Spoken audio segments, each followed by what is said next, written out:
لله والصلاة والسلام على رسول الله والحمد لله نحمده ونستعينه ونستغفره ونؤمن به ونتوكل عليه ونعوذ بالله من شرور أنفسنا ومن سيئات أعمالنا من يهده الله فلا مضل له ومن يضلل فلا هادي له وأشهد أن لا إله إلا الله وحده لا شريك له وأشهد أن محمدا عبده ورسوله أما بعد فإن أصدق الحديث كتاب الله وخير الهدي هدي محمد صلى الله عليه وسلم وشر الأمور محدثاتها وكل محدثة بدعة وكل بدعة ضلالة وكل ضلالة في النار. فأعوذ بالله من الشيطان الرجيم. بسم الله الرحمن الرحيم. يا أيها الذين آمنوا اتقوا الله حق تقاته ولا تموتن إلا وأنتم مسلمون. يا أيها الناس اتقوا ربكم الذي خلقكم من نفس واحدة وخلق منها زوجها وبث منهما رجالا كثيرا ونساء واتقوا الله الذي تساءلون به والأرحام إن الله كان عليكم رقيبا. رب اشرح صدورنا ويسر أمورنا واغفر بصالحات أعمالنا إنك أنت العليم الحكيم. সমস্ত প্রশংসা সেই মহান রব্বুল আলামিনের জন্য যে রব্বুল আলামিন আমাদেরকে আজকে জুমার দিনে সুস্থ শরীরে তোফা করবে এই মসজিদে উপস্থিত হয়ে খুতবা শোনার এবং জুমা আদায় করার তৌফিক প্রদান করলেন। শুরুতেই এই মহান রব্বুল আলামিনের দরবারে শুকরিয়া জ্ঞাপন করছি। সকলেই বলি আলহামদুলিল্লাহ। অগণিত দরুদ সালাম বর্ষিত হোক সকল নবীগণের উপর, বিশেষ করে নবীগণের ইমাম মুহাম্মদুর রাসূলুল্লাহ সাল্লাল্লাহু আলাইহি ওয়াসাল্লামের উপর। আল্লাহুম্মা সাল্লি আলাইহি ওয়া সাল্লাম। অতঃপর আজকের জুমায় আমরা নাওয়াকিদুল ঈমান অর্থাৎ ঈমান বিধ্বংসী, ঈমান নষ্টকারী প্রধানত যে 10টি বিষয় রয়েছে, এই 10টি বিষয় সম্পর্কে আমরা কোরআন ও সহিহ সুন্নাহর আলোকে সংক্ষিপ্ত আকারে আলোচনা রাখতে চেষ্টা করব ইনশাআল্লাহ। সম্মানিত মুসলিম, এমন অনেক আকীদা বা বিশ্বাস রয়েছে যে আকীদা পোষণ করলে অথবা যে বিশ্বাসী হলে একজন মুমিনের ঈমান নষ্ট হয়ে যেতে পারে। তার মধ্যে 10টি বিষয় প্রধান, বড় বড় 10টি বিষয় রয়েছে। আমরা ধারাবাহিকভাবে ইনশাআল্লাহ উল্লেখ করব। প্রথমেই যে বিষয়টি উল্লেখ করা হয়েছে আশিরকু ফি ইবাদাতিল্লাহ, রব্বুল আলামিনের ইবাদতে অন্য কাউকে শরীক করা। যে ব্যক্তি শিরকের মতো ভয়াবহ পাপে লিপ্ত হবে তার ঈমান নষ্ট হয়ে যাবে। এই শিরকের পাপ সম্পর্কে রব্বুল আলামিন সূরা আন-নিসা 48 নম্বর আয়াতে বলেন, ইন্নাল্লাহা লা ইয়াগফিরু আন ইউশরাকা বিহি। রব্বুল আলামিন শিরকের মতো এই ভয়াবহ পাপের গুনাহকে তিনি ক্ষমা করবেন না। কোন ব্যক্তি যদি এই শিরকের পাপকে নিয়ে মৃত্যুবরণ করে, দুনিয়াতে তওবা না করে মৃত্যুবরণ করে, রব্বুল আলামিন ক্ষমা করবেন না। ওয়া ইয়াগফিরু মা দুনা যালিকা লিমান ইয়াশা। রব্বুল আলামিন বলেন যে তিনি শিরক ব্যতীত যে কোনো গুনাহ বান্দা যদি ওই কিয়ামতের দিন নিয়ে উপস্থিত হয়, আল্লাহ ইচ্ছা করলে সেটি ক্ষমা করে দিতে পারেন, কিন্তু শিরকের গুনাহ তিনি ক্ষমা করবেন না। সূরা মাইদার 72 নম্বর আয়াতে শিরকের ভয়াবহতা সম্পর্কে বলা হচ্ছে, ইন্নাহু মান ইউশরিক বিল্লাহ। রব্বুল আলামিন বলেন, ইন্নাহু মান ইউশরিক বিল্লাহ, নিশ্চয়ই যে ব্যক্তি আল্লাহ তাআলার সাথে অন্য কাউকে শিরক করবে, ইবাদতে শরীক করবে, ফাকাদ হারামাল্লাহু আলাইহি জান্নাহ। রব্বুল আলামিন ওই ব্যক্তির উপর জান্নাতকে হারাম করে দিবেন। ওয়া মা'ওয়াহু নার, ওই ব্যক্তির আবাসস্থান হবে, থাকার জায়গা হবে জাহান্নাম। সহিহ বুখারী 2766 নম্বর হাদিসে রাসূলুল্লাহ সাল্লাল্লাহু আলাইহি ওয়াসাল্লাম বলেন, ইযলিমু ওয়াসবাল মুবিকাত। সাবাল মুবিকাত বলা হয় 7টি ধ্বংসাত্মক বিষয়। যেই 7টি বিষয় মানুষের ঈমানের জন্য বলছেন যে এটা ঈমানের জন্য নিরাপদ নয়, তিনি সাবধান করছেন। তিনি বলছেন তোমরা 7টি ধ্বংস ধ্বংসাত্মক বিষয় থেকে দূরে থাকো। তোর মধ্যে শুরুতেই তিনি উল্লেখ করেছেন আশিরকু বিল্লাহ, অর্থাৎ ধ্বংসাত্মক বিষয় হচ্ছে আল্লাহ তাআলার সাথে শিরক করা। সূরা জুমারের 65 নম্বর আয়াতে আল্লাহ তাআলা বলছেন লাইন আশরাকতা, যদি তুমি শিরক করো লা ইয়াহবাতান্না আমালুকা, অবশ্যই তোমার আমলকে রব্বুল আলামিন নিষ্ফল করে দিবেন। তোমার কোনো ভালো কাজ কোনো কাজেই আসবে না, তিনি এই কাজকে নিষ্ফল করে দিবেন। আমাদের সমাজে আমরা বিভিন্ন ভাবে শিরক হতে আমরা দেখে থাকি। কেউ হয়তো ওই পীরের মাজারে, কেউ হয়তো কোনো কবরে গিয়ে কোনো মানত করে, কোনো কিছু দান করে, অথবা সেখানে গিয়ে চায় সাহায্য প্রার্থনা করে। আবার অনেকে তাবিজ লটকায়। বলা হচ্ছে আমাদের 16,773 নম্বর হাদিসে মান আল্লাহ তামিমাতা, যে ব্যক্তি তাবিজ লটকালো ফাকাদ আশরাকা, ওই ব্যক্তি শিরক করলো। তাই আমরা সকলে এই বিষয়টি লক্ষ্য রাখবো। আমরা যখন কোনো কিছু চাইবো তখন শুধুমাত্র রব্বুল আলামিনের কাছেই চাইবো। তিনি যাকে ইচ্ছা যা ইচ্ছা দান করতে পারেন, তার সমকক্ষ কেউ নেই। তাই এই শিরকের মতো ভয়াবহ পাপে যারা লিপ্ত রয়েছে তাদের উচিত অনতিবিলম্বে এই থেকে তওবা করা এবং রব্বুল আলামিনের দিকে ফিরে আসা। রব্বুল আলামিন আমাদের সকলকে কবুল করুন, আমিন। এরপর আমরা চলে আসবো অনেকেই আবার এই শিরকের মতো পাপে লিপ্ত থেকে তারা যে কাজটি করেন সেটা হচ্ছে গিয়ে যে কাউকে তার এবং রব্বুল আলামিনের মাঝখানে মধ্যস্থতাকারী হিসেবে মানে। বলা হচ্ছে দ্বিতীয় যে বিষয়টি যা ঈমান বিধ্বংসী, মান জাআলা বাইনাহু ওয়া বাইনাল্লাহি ওয়াসাইল, বলা হচ্ছে যে ব্যক্তি আল্লাহ ও তার মাঝে মধ্যস্থতাকারী হিসেবে কাউকে গ্রহণ করলো, ইয়াদউহু, তাকে ডাকলো, ওয়া ইয়াসআলুহু শাফাআ, তার কাছে শাফাআত চাইলো, অর্থাৎ সুপারিশ করবে ওই ব্যক্তি আল্লাহর কাছে, এটা বলে বিশ্বাস করলো, ওয়া ইয়াতাওয়াক্কালু আলাইহিম, এবং তার উপর সকল বিষয় ন্যস্ত করলো, ভরসা করলো, ফাকাদ কাফারা ইজমাআ, বলা হচ্ছে সর্বসম্মতিক্রমে ওই ব্যক্তি কাফের হয়ে যাবে। শাফাআতের বিষয়টি, সুপারিশের বিষয়টি শুধুমাত্র রব্বুল আলামিনের মাধ্যমে। এবং সূরা জুমারের 44 নম্বর আয়াতে রব্বুল আলামিন বলছেন কুল, নবী আপনি বলে দিন লিল্লাহি শাফাআতু জামিআ, সকল সুপারিশ শুধুমাত্র রব্বুল আলামিনের মালিকানাধীন, অন্য কেউ চাইলেই সুপারিশ করতে পারবে না। সূরা জুমারের 86 নম্বর আয়াতে বলা হচ্ছে ওয়ালা ইয়াকুল্লাযিনা ইয়াদউনা মিন দুনিহি শাফাআ ওয়ালা ইয়ামলিকু, তারা মালিক নয়। আল্লাযিনা ইয়াদউনা মিন দুনিহি, তারা আল্লাহকে বাদ দিয়ে যাকে তাকে ইবাদত করে মনে করে যে শাফাআত করতে পারে, তারা প্রকৃতপক্ষে কোন শাফাআতের সুযোগই তাদের জন্য নেই, তারা শাফাআতের মালিকই নয়।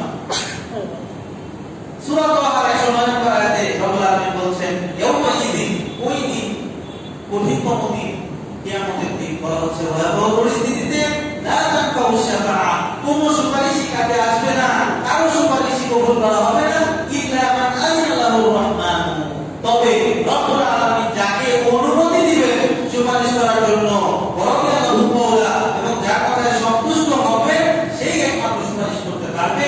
এছাড়া কেউ নিজ ইচ্ছায় কারোর জন্য সুপারিশের কোনো ক্ষমতা রাখবে না। সূরা তাওয়াবের 3 নম্বর আয়াতে রব্বুল আলামিন বলছেন ওয়া মান তাওয়াক্কাল আলাল্লাহি ফাহুয়া হাসবুহ। কুরআনের বিভিন্ন জায়গায় বলা হয়েছে ওয়া আলাল্লাহি ফালিয়াতাওয়াক্কালিল মুমিনুন, যে মুমিনরা, যে ব্যক্তি ইমানদার, সে ব্যক্তি শুধুমাত্র আল্লাহ তাআলার উপরই ভরসা করবে। রব্বুল আলামিন সূরা তাওয়াবের 3 নম্বর আয়াতে বলছেন ওয়া মান ইয়াতাওয়াক্কাল আলাল্লাহ, যে ব্যক্তি আল্লাহর উপর ভরসা করবে ফাহুয়া হাসবুহ, ওই ব্যক্তির জন্য আল্লাহ রব্বুল আলামিনই যথেষ্ট হয়ে যাবে। বলা হচ্ছে ওয়া ইয়ারযুকুহু মিন হাইথু লা ইয়াহতাসিব, এবং তাকে এমন জায়গা থেকে রিজিক প্রদান করবে সে কখনো কল্পনাও করতে পারে না।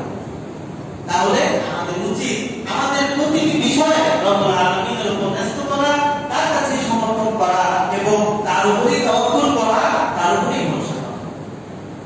এর পরবর্তীতে আমরা চলে যাব তৃতীয় নম্বর যে বিষয়টি, ঈমান বিধ্বংসী, বলা হচ্ছে মান লাম ইউকাফিরিল মুশরিকিন, কোন মুমিন যদি মুশরিকদের যে কাজ রয়েছে তারা শিরক করে, এই কাজকে যদি কুফর হিসেবে আখ্যায়িত না করে, আওশাক্কা ফি কুফরিহিম, অথবা মুশরিকরা যে ঈমানদার নয় এই বিষয়টিতে সন্দেহ পোষণ করে যে তাদের কাজটা সঠিক হতে পারে অথবা বেঠিক হতে পারে,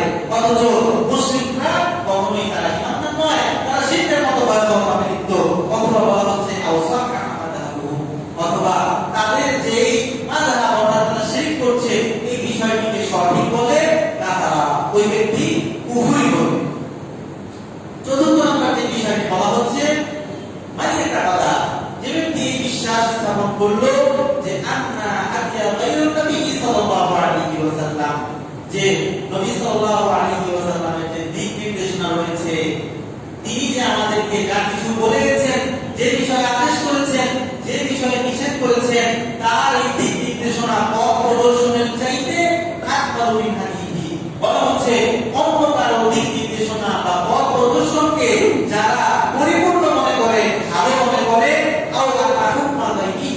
অথবা অন্য কোনো কারো হুকুম নির্দেশ আহসানু বিল মুমিনি রাসূলুল্লাহ সাল্লাল্লাহু আলাইহি ওয়াসাল্লামের হুকুম বা নির্দেশের চাইতে উত্তম মনে করে, বলা হচ্ছে আল্লাযীনা ইউবাদদিলুনা হুকমাত তাওয়াগীত, বলা হচ্ছে তাগুত হচ্ছে ওই বিষয়টি আল্লাহকে বাদ দিয়ে যা কিছু ইবাদত করা হবে সেটাই হচ্ছে তাগুত। বলা হচ্ছে যারা এই তাগুতের হুকুমকে মেনে নিবে, রব্বুল আলামিনের কোরআনের নির্দেশ, রাসূলুল্লাহ সাল্লাল্লাহু আলাইহি ওয়াসাল্লামের হাদিসের নির্দেশকে মান্য করবে না, অন্য কিছুকে এর উপরে প্রাধান্য দিবে, বলা হচ্ছে ফাহুয়া কাফির, ওই ব্যক্তি কাফির হয়ে যাবে। সূরা আহজাবের 21 নম্বর আয়াতে রব্বুল আলামিন বলছেন লাকাদ কানা লাকুম ফি রাসূলিল্লাহি উসওয়াতুন হাসানাহ, রাসূলুল্লাহ সাল্লাল্লাহু আলাইহি ওয়াসাল্লামের যে জীবন, যে চরিত্র, এটার মধ্যে রয়েছে আমাদের জন্য উত্তম আদর্শ। তাহলে একজন মুমিন সে রাসূলুল্লাহ সাল্লাল্লাহু আলাইহি ওয়াসাল্লামের দেখানো পথ পদ্ধতি অনুসারে তার জীবন যাপন করবে, তার জীবিকা নির্বাহ করবে, এটাই হচ্ছে সঠিক পথ। এরপর আমরা চলে আসবো পঞ্চম নম্বর যে বিষয়টি, মান আওয়াদা শাইআন মিম্মা জাআ বিহি রাসূল সাল্লাল্লাহু আলাইহি ওয়াসাল্লাম, রাসূলুল্লাহ সাল্লাল্লাহু আলাইহি ওয়াসাল্লাম যা বলেছেন, আমরা যে হাদিসগুলো পেয়েছি, বলা হচ্ছে এটিও রব্বুল আলামিনের পক্ষ থেকে ওয়াহী। রাসূলুল্লাহ সাল্লাল্লাহু আলাইহি ওয়াসাল্লাম বলেছেন, কুরআনে রব্বুল আলামিন তিনি ইরশাদ করেন, ওয়া মা ইয়ানতিকু আনিল হাওয়া, রাসূলুল্লাহ সাল্লাল্লাহু আলাইহি ওয়াসাল্লাম তিনি নিজের প্রবৃত্তি অনুসরণ করে মন গড়া থেকে কোনো কথা বলেননি, ইন হুয়া ইল্লা ওয়াহয়ুন ইউহা, রব্বুল আলামিন তার প্রতি যা ওয়াহী করেছেন তিনি তাই বলেছেন। তাই তার যে আনিত বিষয়, এই শরীয়ত, বলা হচ্ছে তিনি যা কিছু বলে গেছেন, কেউ যদি আঘাত বাবা অপছন্দ করে, ঘৃণা করে, তার কোনো বিষয়কে মনে মনে বলা বাকিলা বিধি, তবে সে আমল করে, আমল করছে ঠিকই, কিন্তু অপছন্দ করে মনে মনে যে এই বিষয়টি আমি অপছন্দ করছি, শরীয়তের এই বিষয়টি আমার পছন্দ হয়নি, ঘৃণা করছি, যদিও আমল করে তাদের কাফারা, সে কাফের হয়ে যাবে। এভাবে কোরআনের নির্দেশনা কি? সূরা মুহাম্মাদের 9 নম্বর আয়াতে রব্বুল আলামিন বলেন, যালিকা বিআন্নাহুম কারিহু মা আনজালাল্লাহ, তারা অপছন্দ করেছে, ঘৃণা করেছে আল্লাহ যা নাযিল করেছেন, ওয়া আহবাতা আমালুহুম, তাদের আমলকে রব্বুল আলামিন নিষ্ফল করে দিয়েছেন, তাদের কোনো ভালো কাজ কোনো কাজে আসবে না। সূরা নিসা 65 নম্বর আয়াতে রব্বুল আলামিন বলেন, ফালা ওয়া রাব্বিকা, ওই রবের শপথ, তোমার রবের কসম, লা ইউমিনুনা, ঈমানদার হবে না ওই ব্যক্তি, হাত্তা ইউহাক্কিমুকা ফিমা শাজারা বাইনাহুম, বিবাদের বিষয়ে, ঝগড়ার বিষয়ে বিচারের কাজ যতক্ষণ না রাসূলুল্লাহ সাল্লাল্লাহু আলাইহি ওয়াসাল্লামের অনুসরণ করবে, তার দেখানো পথ পদ্ধতি অনুসারে যতক্ষণ পর্যন্ত মীমাংসা না হবে, ওই ব্যক্তি কখনো মুমিন হতে পারে না। রব্বুল আলামিন আরো বলেছেন সূরা নিসা 115 নম্বর আয়াতে, ওয়া মান ইউশাকির রাসূলা, যে ব্যক্তি রাসূলুল্লাহ সাল্লাল্লাহু আলাইহি ওয়াসাল্লামের বিরুদ্ধাচরণ করবে, তার বিরোধিতা করবে, মিন বাদি মা তাবায়্যানা লাহুল হুদা, সৎ পথ প্রকাশিত হওয়ার পর, ওয়াহী রব্বুল আলামিন তিনি নাযিল করেছেন, হাদিস আমাদের কাছে রয়েছে, এগুলো জানার পরেও, সৎ পথ পাওয়ার পরেও যে ব্যক্তি বিরুদ্ধে গেল রাসূলের, ওয়ায়াত্তাবি গায়রা সাবিলিল মুমিনিন, বলা হচ্ছে মুমিনদের যে পথ রয়েছে, সঠিক পথ, সরল পথ, সিরাতাল মুস্তাকিমের পথ অনুসরণ করলো না, অন্য কোনো কিছুর পথ অনুসরণ করলো, বলা হচ্ছে ওয়াদিমা তাওয়াল্লা, তাহলে সে যেই দিকে যেতে চায় রব্বুল আলামিন বলেছে তাকে সেই দিকেই ঘুরিয়ে দিব, ওয়ানুসলিহি জাহান্নাম, এবং তাকে জাহান্নামে প্রবেশ করাবো, ওয়াসাআত মাসীরা, কতই না নিকৃষ্ট সে অবস্থা। এরপর আমরা চলে আসবো সপ্তম যে বিষয়টি আমাদের বিধ্বংসী বলা হচ্ছে, মানিস্তাহজাআ বিষয়টি নীতি রাসূল, এই বিষয়টি খুবই গুরুত্বপূর্ণ। আমাদের সমাজে আমরা লক্ষ্য করি অনেকেই দিনের অনেক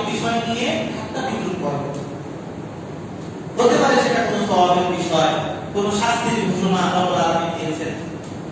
বলা হচ্ছে আনিস্তাহজা, যে কোনো কিছু নিয়ে ঠাট্টা করবে, বিশেষ করে দ্বীনের রাসূলুল্লাহ সাল্লাল্লাহু আলাইহি ওয়াসাল্লামের যে দ্বীন রয়েছে, তিনি যে জীবন ব্যবস্থা ইসলাম নিয়ে এসেছেন, তার কোনো কিছু নিয়ে যে ঠাট্টা করবে, সওয়াব হতে পারে আওয়াবিহি, অথবা শাস্তি হতে পারে কাফারা, তাহলে একদিক দিয়ে সে ঠাট্টা বিদ্রুপ করলো, অনেক দিক দিয়ে তার ঈমান চলে, সে কাফের হয়ে যাবে।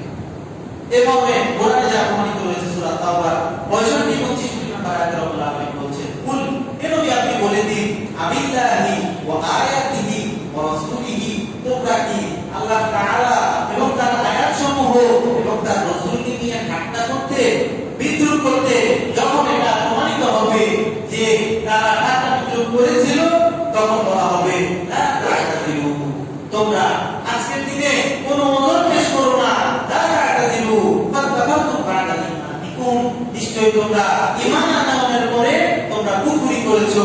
যে ব্যক্তি রাসূলুল্লাহ সাল্লাল্লাহু আলাইহি ওয়াসাল্লামের যে জীবন ব্যবস্থা ইসলাম, এটা নিয়ে যারা ঠাট্টা বিদ্রুপ করবে তারা কাফের। এই বিষয়ে মুমিনদেরকে রব্বুল আলামিন কি নির্দেশ প্রদান করেছেন? যখন তারা দেখবে এই জাতীয় কর্মকাণ্ড হচ্ছে, তখন তারা কি করবে? বলা হচ্ছে সূরা নিসা 41 নম্বর আয়াতে রব্বুল আলামিন বলছেন, ওয়াকাদ নাযালা আলাইকুম ফিল কিতাবে, অর্থাৎ কোরআনে আল্লাহ রাব্বুল আলামিন তোমাদের প্রতি নাযিল করেছেন। কি নাযিল করেছেন? আকিদা সামিতুম, যখন তোমরা শুনবে আয়াতিল্লাহি, রব্বুল আলামিনের আয়াতসমূহকে নিয়ে ইউফারু বিহা, প্রত্যাখ্যান করা হচ্ছে, আও ইউস্তাহজাউ বিহা, বলা হচ্ছে ইউফারু বিহা ওয়া ইউস্তাহজাউ বিহা, ঠাট্টা বিদ্রুপ করা হচ্ছে।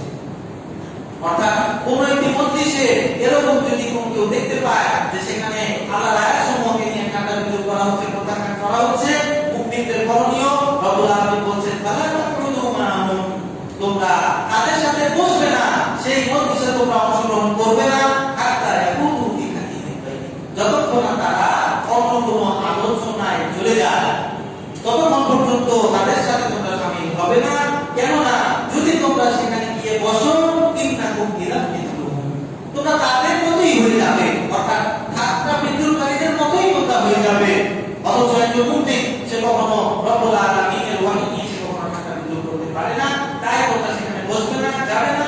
ইন্নাল্লাহা জামিউল মুনাফিকিনা ওয়াল কাফিরিনা ফি জাহান্নাম জামিআ, রব্বুল আলামিন মুনাফিকদেরকে এবং কাফেরদেরকে জাহান্নামে একত্রিত করবেন। এর পরবর্তীতে আমরা চলে আসবো 7 নম্বর বিষয়টি, আসিহরু, বলা হচ্ছে জাদুবিদ্যা। যে ব্যক্তি জাদুবিদ্যা শিক্ষা করবে অথবা অন্য কারো ক্ষতি সাধনের জন্য জাদু করবে, বলা হচ্ছে কাফারা, সেই ব্যক্তি কুফরি করলো, কাফের হয়ে যাবে। জাদু সম্পর্কে বলা হচ্ছে খাফিফুস সাবাব, জাদু সম্পর্কে বলা হচ্ছে যে এটির কারণ হচ্ছে গোপন। একজন ব্যক্তিকে যখন জাদু করা হয়, তখন আমরা বুঝতে পারি না যে এই ব্যক্তিকে জাদু করা হয়েছে, যতক্ষণ পর্যন্ত এর প্রভাব তার শরীরে, তার জীবনযাপনে দেখা না যায়। বলা হচ্ছে খাফিফুস সাবাবি ওয়া যাহিরুল আযাবি, যে জাদু যেই প্রভাবটি এটি প্রকাশিত হয়ে যায়, কিন্তু যে কারণটি সেটি গোপন থাকে। সহিহ বুখারীর 5762 নম্বর হাদিসে উল্লেখ রয়েছে, রাসূলুল্লাহ সাল্লাল্লাহু আলাইহি ওয়াসাল্লামকেও জাদু করা হয়েছিল। যদি আমরা সূরা ফালাক এবং সূরা নাস পাঠ করি এবং এর নাযিল হওয়ার কারণ পাঠ করি, তাহলে আমরা বুঝতে পারবো। বলা হচ্ছে যে রাসূলুল্লাহ সাল্লাল্লাহু আলাইহি ওয়াসাল্লামকেও একদা জাদু করা হয়েছিল। তিনি তার দৈনন্দিন কাজে তিনি বিধাগতে পড়ে যেতেন, মনে হতো যে তিনি তার কোনো স্ত্রীর সাথে থেকেছেন, অথচ তিনি এরকম অবস্থা। তখন রব্বুল আলামিন ফেরেশতা পাঠিয়ে দিলেন। দুজন ফেরেশতা আগমন করলো, রাসূলুল্লাহ সাল্লাল্লাহু আলাইহি ওয়াসাল্লামের পাশে বসলো এবং বসে বলল, এই ব্যক্তি কি হয়েছে, তারা একে অপরকে জিজ্ঞাসা করছে। তখন আরেক ফেরেশতা জবাব দিল যে একে জাদু করা হয়েছে। কে জাদু করেছে? এক মুনাফিক ব্যক্তি, নাম লাবিদ ইবনে আহমদ। ইহুদি ব্যক্তি, মুনাফিক ছিল, জাদু করেছে। কি দিয়ে জাদু করেছে? বলা হচ্ছে চিরুনির সাথে যে চুল উঠে যেত, সেই চুলে গিট দিয়ে এই চিরুনি একটি কূপে ফেলে দিয়েছে। অতঃপর রব্বুল আলামিন জানিয়ে দেওয়ার পরে রাসূলুল্লাহ সাল্লাল্লাহু আলাইহি ওয়াসাল্লামকে জাদু থেকে রব্বুল আলামিন মুক্তি দিয়েছিলেন।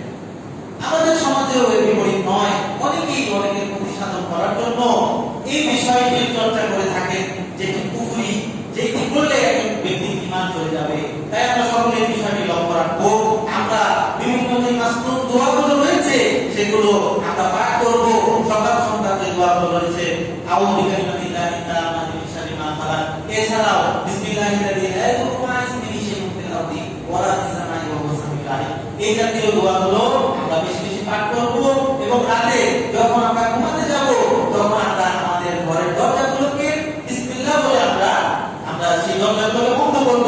তাহলে বলা হচ্ছে যে শয়তান জিন এগুলো আমাদের ঘরে প্রবেশ করতে পারবে না। এছাড়া আয়াতুল কুরসি, তিকুল সহ আর অন্যান্য যে আমলগুলো রয়েছে এগুলো আমরা করব। রব্বুল আলামিন আমাদেরকে এই জাদুর যে এই ক্ষতি রয়েছে এই ক্ষতি থেকে আমাদেরকে হেফাজত করুন। বলা হচ্ছে যে যে ব্যক্তি গণকের কাছে যাবে, বলা হচ্ছে ইবনে মাজাহ 639 নম্বর হাদিস, মান আতা কাহিনান, যে ব্যক্তি কোনো গণকের কাছে গেল এবং তার যে কথাগুলো ফাসাদাহু সেগুলোকে সত্যায়ন করলো, তাহলে কাফারা বিমা উনজিলা আলা মুহাম্মদ সাল্লাল্লাহু আলাইহি ওয়াসাল্লাম, তাহলে সে ব্যক্তি কুফরি করলো যা রাসূলুল্লাহ সাল্লাল্লাহু আলাইহি ওয়াসাল্লামের উপর নাযিল করা হয়েছে অর্থাৎ কোরআন, সেই বিষয়টিকে সে প্রত্যাখ্যান করলো, কুফরি করলো। বলা হচ্ছে যে এই গণকেরা তারা এই সকল খবর তারা কিভাবে জানতে পারে, এই বিষয়টিও হাদিসে উল্লেখ রয়েছে। রাসূলুল্লাহ বলেছেন সহিহ বুখারী 3588 নম্বর হাদিসে, ফাতাসমাউ শায়াতিন ওয়াল কালিমা, ফেরেশতারা আসমানে মেঘের মাঝে তারা পৃথিবীতে কি ঘটবে এই রব্বুল আলামিনের কাছ থেকে জানার পর তারা নিজেরা আলোচনা করতে থাকে। তখন এই ফেরেশতা যে জিনরা রয়েছে তারা এই খবরগুলোকে চুরি করে তারা শুনে এসে ফাতাকুল্লুহা বিকুলিন কাহিন, গণকের কানে কানে বলে দেয় যে এই ঘটনা। কিন্তু তারা যে কাজটি করে গণকরা ইয়াজিদুনা মা'আহা মি'আতা কালিমাতিন, ওই কথাটির সাথে আরো 100টা মিথ্যা কথা মিলিয়ে মানুষকে জানায়। তাই আমরা সকলে এই বিষয়টি পরীক্ষা করব। রব্বুল আলামিন আমাদের সবাইকে তৌফিক দান করুন। এরপর আমরা চলে আসবো 8 নম্বর বিষয়টি, মুআওয়ানাতুল মুশরিকিন, মুশরিকদের সমর্থন করা, সহায়তা করা, ওয়া মুআওয়ানাতুহুম আলা মুসলিমিন, এবং মুসলিমদের বিরুদ্ধে মুশরিকদেরকে সহায়তা করা, এটিও ইমামতির বিষয়। সূরা মায়েদা 51 নম্বর আয়াতে রব্বুল আলামিন বলেছেন, ইয়া আইয়ুহাল্লাযীনা আমানু লা তাত্তাখিযুল ইয়াহুদা ওয়ান নাসারা আউলিয়া, যে হে ঈমানদারগণ তোমরা ইহুদি এবং নাসারাদেরকে তোমরা বন্ধু হিসেবে গ্রহণ করবে না, বিধর্মীদেরকে তোমরা বন্ধু হিসেবে গ্রহণ করবে না, তারা একে অপরের বন্ধু। বলা হচ্ছে ওয়াইয়াতাওয়াল্লাহু মিনকুম, তোমাদের কেউ তাদেরকে বন্ধু রূপে গ্রহণ করলে ফাইন্নাহু মিনকুম, নিশ্চয়ই সে তাদেরই দলভুক্ত হবে, তাদেরই একজন হিসেবে পরিচিত হবে। এরপর চলে আসবো 9 নম্বর যে বিষয়টি, মানে একটা কথা, যে ব্যক্তি এই বিশ্বাস পোষণ করবে আন্না বা'দাল নাসি ইয়াসআহু আল খুরুজু আন শরিআতি মুহাম্মদ সাল্লাল্লাহু আলাইহি ওয়াসাল্লাম, যে কোন ব্যক্তি এরকম অনুমতি রয়েছে যে তারা ইচ্ছা করলে মুহাম্মদ সাল্লাল্লাহু আলাইহি ওয়াসাল্লামের শরীয়ত থেকে বের হয়ে যেতে পারবে, অন্য ধর্মে চলে যেতে পারবে, এরকম অনুমতি রয়েছে। এই বিশ্বাস যে ব্যক্তি করবে কাফের, সে ব্যক্তি কাফের হিসেবে বিবেচিত হবে। এবং সূরা আলে ইমরানের 25 নম্বর আয়াতে রব্বুল আলামিন বলেন, ওয়া মান ইয়াবতাগি গায়রাল ইসলামি দীনান, ইসলাম ব্যতীত যে ব্যক্তি অন্য কোনো দিন গ্রহণ করতে চাইবে তাহলে রব্বুল আলামিন সেটা তার কাছ থেকে গ্রহণ করা হবে না। রব্বুল আলামিন ইসলাম ব্যতীত অন্য কোনো দিন তিনি কবুল করবেন না।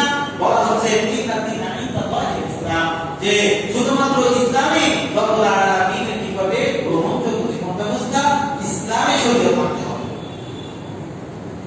এরপর আমরা চলে আসবো সর্বশেষ যে বিষয়টি, 10 নম্বর বিষয়টি, বলা হচ্ছে আল ইরাদু আন দীনিল্লাহ, রব্বুল আলামিনের যে দিন রয়েছে এই দিন থেকে বিমুখ থাকা, পরোয়া না করা, এই দিন সম্পর্কে বলা হচ্ছে লা ইয়াতাআল্লামু, শিক্ষাও করে না, দিনের যে গুরুত্বপূর্ণ বিষয়গুলি যা জানা আবশ্যক সেগুলো জানে না, শিক্ষা গ্রহণ করে না, ওয়ালা ইয়ামালু বিহি, আর আমলও করে না, এই প্রকারের ব্যক্তি কাফের হয়ে যাবে।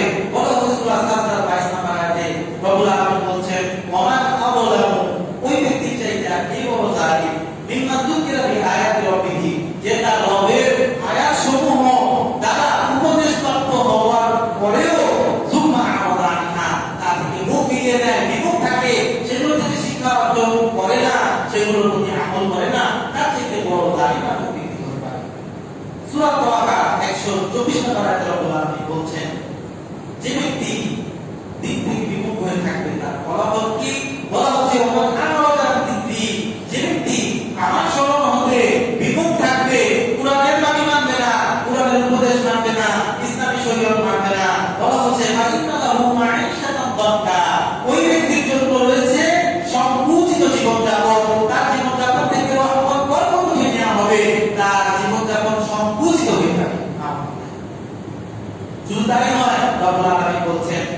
নাহশুরুহু ইয়াওমাল কিয়ামাতি আ'মা, যে কিয়ামতের দিনে যখন সকলকে রব্বুল আলামিন একত্রিত করবেন তখন ওই ব্যক্তিকে রব্বুল আলামিন অন্ধ অবস্থায় একত্রিত করবেন।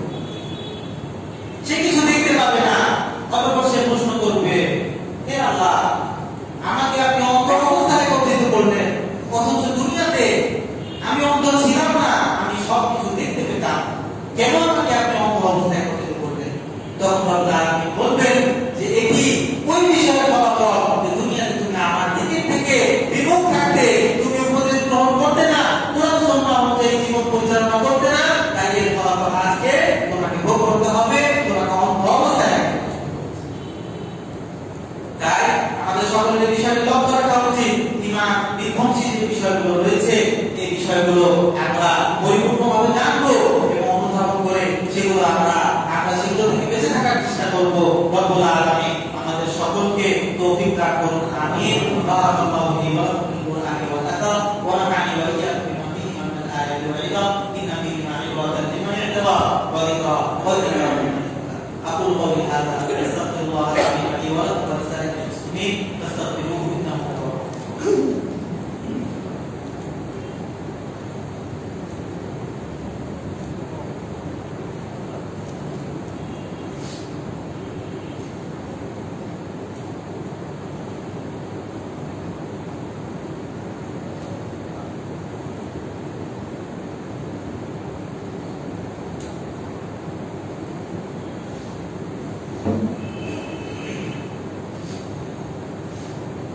Alhamdulillah rabbil alamin wal 'aqibatu lil muttaqin wassalatu wassalamu ala asyrafil anbiya'i wal mursalin nabiyyina Muhammad sallallahu alaihi wasallam wa ala alihi wa ashabihi ajma'in wa man tabi'ahum bi ihsan ila yaumil din. Amma ba'd.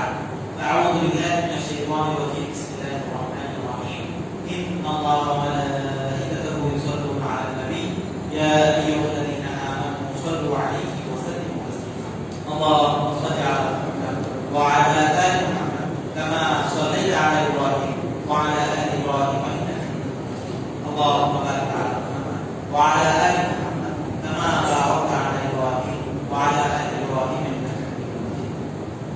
আমাদের কাছে কিছু দোয়া এসেছে, অনেকে অসুস্থ রয়েছেন, আমরা সকলের জন্য দোয়া করব।